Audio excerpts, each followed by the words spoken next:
Well, thank you very much, everyone. It's a great honor. I had a long conversation with President Xi of China this morning. We discussed some of the obvious things, and we discussed trade, and we also discussed a place called North Korea. It was a long call. It was a very good call. We have a very, very fine relationship, and let's see what happens. I think we're making great progress. So, and we are going to be going to China on during the month of November. You probably have it in your schedules, and I look very much forward to that. And I'm thrilled to host this important dinner with leaders of some of the greatest allies in the Western Hemisphere, and that is so true. We're here to discuss the growing crisis in Venezuela. The socialist dictatorship of Nicolas Maduro has inflicted terrible misery and suffering on the good people of that country. This corrupt regime destroyed a thriving nation by imposing a failed ideology that has produced poverty and despair everywhere it has been tried. To make matters worse, Maduro has defied his own people, stealing power from their elected representatives to preserve his disastrous rule.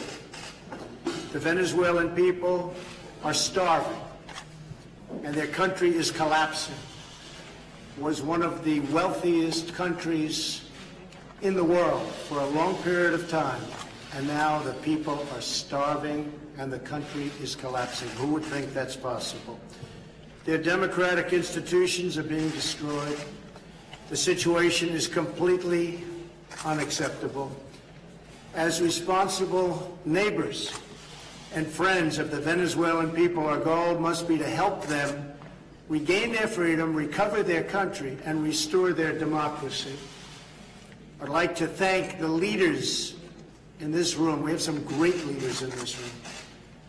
I want to thank them for condemning the regime and to providing the vital support to the Venezuelan people. Most of the media, the press, a lot of other leaders have no idea the tremendous job that the people, without exception, in this room are doing as leaders of their country in helping the people of Venezuela.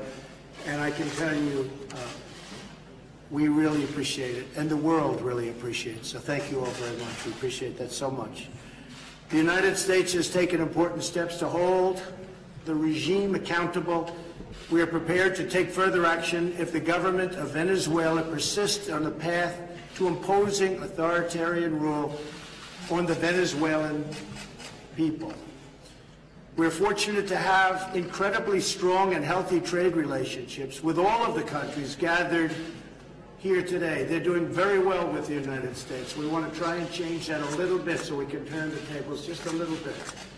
You're doing very well. I congratulate you all. Nikki knows exactly what I'm saying, and Rex knows exactly what I'm saying. But we have great relationships, and we do great trade.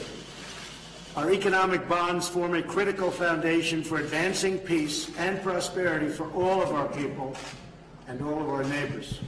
I ask every country represented here to be prepared to do more to address this unbelievably serious crisis.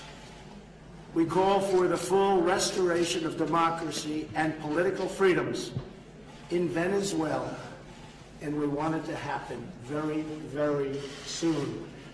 So again, I'd like to thank everybody. We look forward to having dinner with you, and we will talk individually about what ideas you may have concerning Venezuela and other situations that we're also dealing on, including trade. Mr. Vice President, thank you very much for being here. Would you like to say a word, Mike?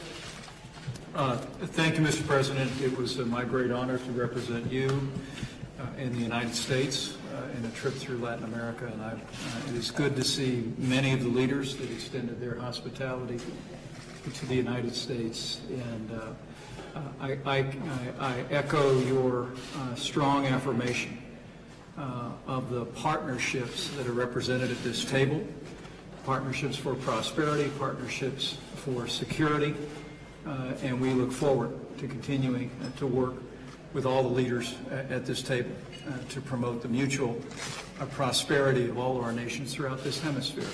It's an honor to be here, Mr. President. Thank you very much, Mike. And Rex, would you like to say something? Secretary of State. Well, Mr. President, let me just add first my welcome to all of you to the dinner as well with the President. And these are all very important countries to the United States relationship in the Western Hemisphere economically, but also from a security standpoint. We have many, many shared issues to fight against crime, fight against corruption, narcotics trade, and all of you are very important in the cooperation that we receive in working together towards these shared goals. So very pleased to be with all of you tonight. And Nikki Haley, thank you so much for the job you've done over the last long time to just put it together. We had incredible meetings today with France and with Israel. The two leaders, and they're great leaders, and we covered a lot of territory, and we have a lot of agreement, I can tell you that. So we've done a lot, and we're going to be doing a lot more, I understand, for the next 4 days. So, Nikki, would you say a few words? We just want to welcome everyone to New York. I can tell you that in the United Nations, really, your ambassadors are great friends, and we have started to work really closely together because your region matters, and the partnerships and the friendships need to be solid so that we don't wait until crisis hits, but that we are already partnering in every way that we can. So thank you for taking the time to be here and enjoy New York. Well, thank you, Nikki, and thank you, Rex, and thank you, Mike, and we appreciate your being here. Thank you all very much. Appreciate it. Thank you.